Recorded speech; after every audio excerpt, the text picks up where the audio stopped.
नमस्कार दोस्तों, आपका दोस्त लतीफ़ सिद्दीकी जी। आज हम आपको बताएंगे चिकित्सा शिक्षा मंत्री विश्वास सारंग का बयान। विश्वास सारंग के मुताबिक प्रदेश में 7 नए कोरोना के केस आए। हम कोशिश कर रहे हैं कि मध्य प्रदेश में तीसरी लहर न आए। 5 करोड़ 29 लाख लोगों को टीकाकरण मध्य प्रदेश में हो गया है। मोदी जी के जन्मदिन पर महा वैक्सीन अभियान की शुरुआत की जा रही है। सितंबर माह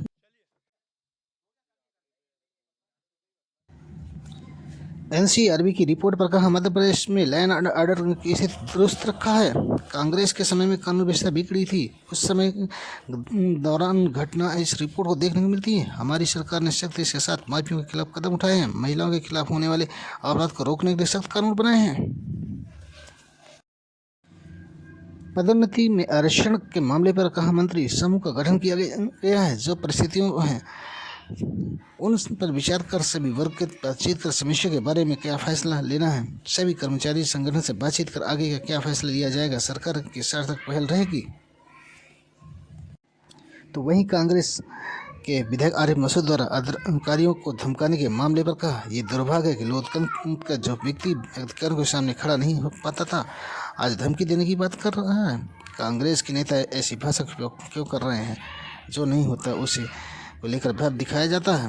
मैं चेतावनी देने वाले नेताओं को ये जरूर कहना चाहूँगा कि बीजेपी की सरकार है, यहाँ पर धमकी, दादागिरी, दबाव नहीं चलेगा। अधिकारी कर्मचारी पर दबाव न बनाएं। अपने कारनामों को दबाने के लिए ऐसी राजनीति न करें। कांग्रेस के बेरोजगार दिवस पर कहा, कांग्रेस के नेता बेरोजगार हो गए हैं। हमारी सरकार ने दलाली कालाबाजारी बंद कर दी है। प्रदेश के युवाओं को जवाब दें, उनकी सरकार आने पर क्या किया था। राहुल गांधी पर कहा था, दुर्भाग्य है कि इटली की संस्कृति में पढ़ने वाला बाबा पप्पू गांधी इस देश में हिंदुओं को सर्टिफिकेट देने की कोशिश कर रहा है। कालाबाजारी बंद कर दी हमने हमने अनाचार अत्याचार बंद कर दिया।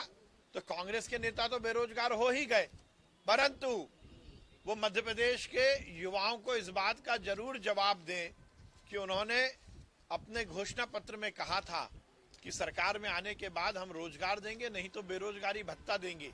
15 महीने में वो कल नेता जो बेरोजगारी को लेकर बातें कर रहे हैं, उनमें से एक नेता को भी साहस हो तो वो आए, तो सार्वजनिक रूप से ये बताएं कि उनके कार्यकाल में 15 महीने जब कमलनाथ मध्य प्रदेश के मुख्यमंत्री थे, कितने लोगों को उन्होंने रोजगार दिया, कितने लोगों को बेरोजगारी भत्ता दिया। 15 महीने में तो आपने टाइम टाइम फिक्स कर दिया।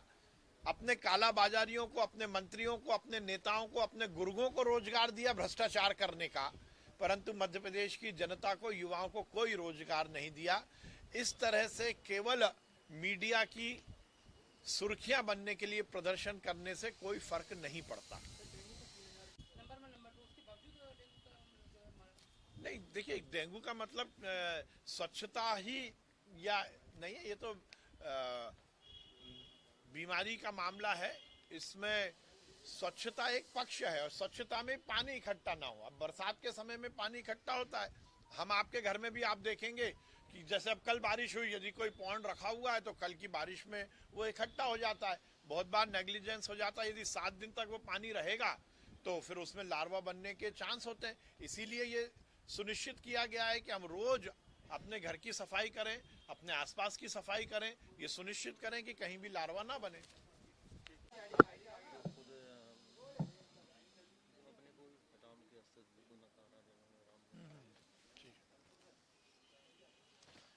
कल मध्य प्रदेश में लगभग 69,784 कोरोना के टेस्ट हुए, जिसमें केवल 7 पॉजिटिव आए हैं।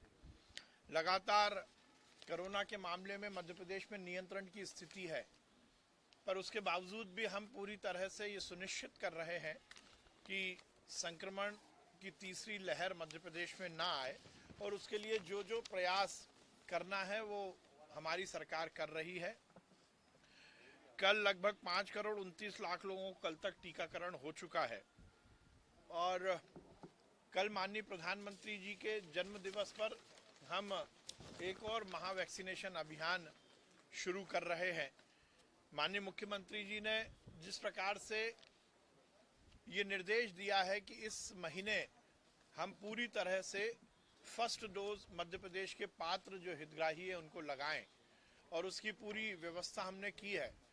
26 तारीख तक हम ये सुनिश्चित करेंगे कि सभी हमारे पात्र हितग्राहियों को हम पहला डोज लगा सकें, और उसके लिए हमारी पूरी तैयारियां हैं। कल ऐतिहासिक दिन होगा।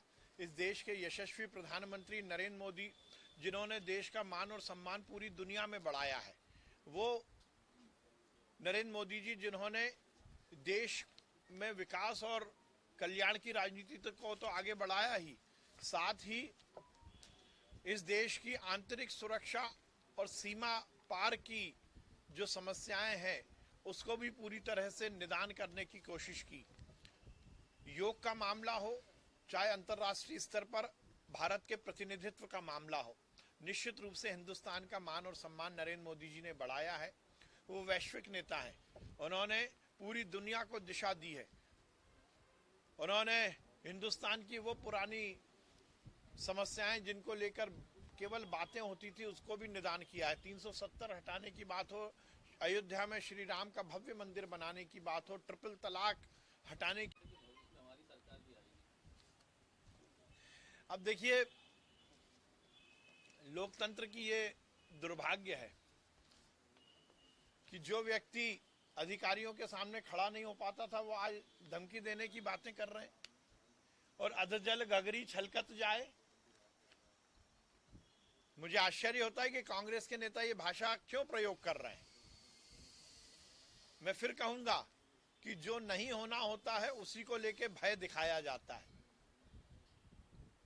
किसी ने गालिब में कहा है कि दिल बहलाने को गालिब ये ख्याल अच्छा है, परंतु मैं चेतावनी देने वाले नेताओं को भी ये जरूर कहना चाहता हूं कि ये भारतीय जनता पार्टी की सरकार है, यहां पर धमकी, दादागिरी और दबाव नहीं चलता।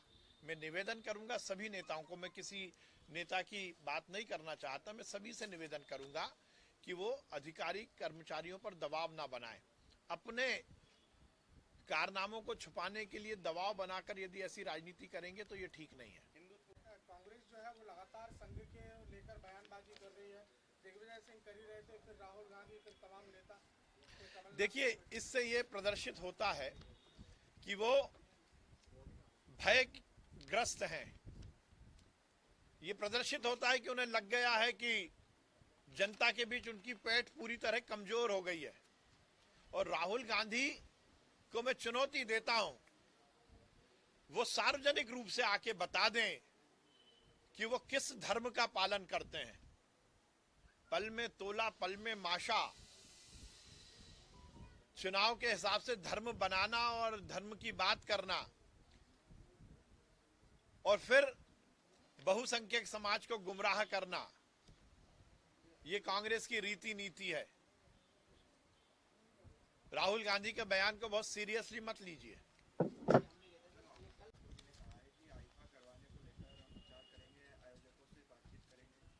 नहीं, उसके पहले उन्होंने जो कहा वो भी बोलिए। उन्होंने कहा है कि कोरोना के समाप्ति के बाद, क्योंकि उनसे ये क्वेश्चन पूछा गया, उन्होंने स्वयं नहीं बोला। इसमें सीधी बात है, हमारी अभी जो सबसे बड़ी प्राथमिकता है कि हम ये सुनिश्चित करें कि कोरोना किसी भी तरह मध्य प्रदेश में ना फैले, और उसके लिए सरकार काम कर रही है। और इसीलिए आयोजनों का मामला हो या किसी भी तरह कार्यक्रम का मामला हो, उसमें कोरोना गाइडलाइन का पूरा पालन किया जाए, लोग मास्क लगाएं, सोशल डिस्टेंसिंग का पालन करें। सभी शासकीय कार्यक्रम हो या बाकी कोई कार्यक्रम हो, उसमें ये सुनिश्चित किया जाए कि कोरोना का संक्रमण ना फैले। जो माननीय मंत्री जी ने कहा है वो यही कहा है कि यदि कोरोना पूरी तरह नियंत्रण होगा उसके हम विचार करेंगे। पर्यटन मंत्री है, उनके सामने ये बात आई है तो वो देखेंगे, अभी होना है नहीं होना ये कोई निर्णय नहीं है।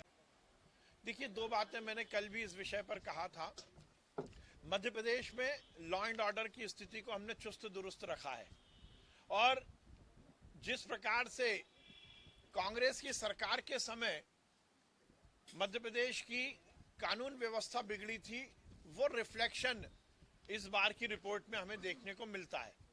परंतु इसके साथ हमें यह भी सुनिश्चित करना है कि भारतीय जनता पार्टी की सरकार ने और शिवराज सिंह चौहान जी ने जहां माफियाओं के खिलाफ सख्ती के साथ कदम उठाए, उसके साथ ही महिला अपराध को रोकने के लिए भी हमने सार्थक कानून बनाए।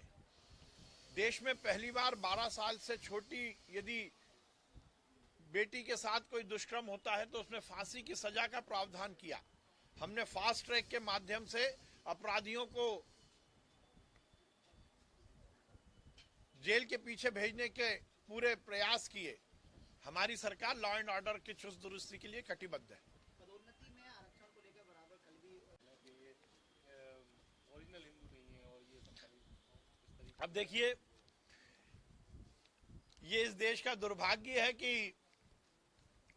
इटली की संस्कृति में पलने बढ़ने वाले बाबा राहुल गांधी, पप्पू गांधी इस देश में हिंदुओं को सर्टिफिकेट देने की कोशिश कर रहे हैं।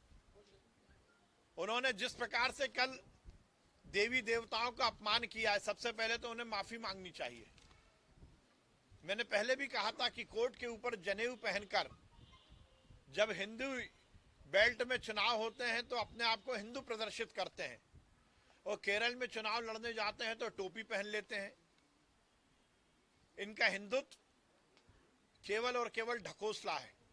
यदि राहुल गांधी हिंदुत्व की बात करते हैं तो सार्वजनिक रूप से वो माफी मांगे ना कि मेरे खानदान ने राम मंदिर बनने में रोड़ा अटकाया था। वो सार्वजनिक रूप से माफी मांगे कि मेरी मम्मी सोनिया गांधी ने राम सेतु तोड़ने की षड्यंत्र रचा था। वो सार्वजनिक रूप से ये कहे ना कि हमारी पार्टी के नेता कपिल सिब्बल ने और हमारे खानदान के इशारे पर कांग्रेस के नेताओं ने सुप्रीम कोर्ट में राम के अस्तित्व पर प्रश्न चिन्ह लगाने का हलफनामा पेश किया था। अब राहुल गांधी हमें सर्टिफिकेट दे, इतने बुरे दिन हमारे नहीं आए हैं।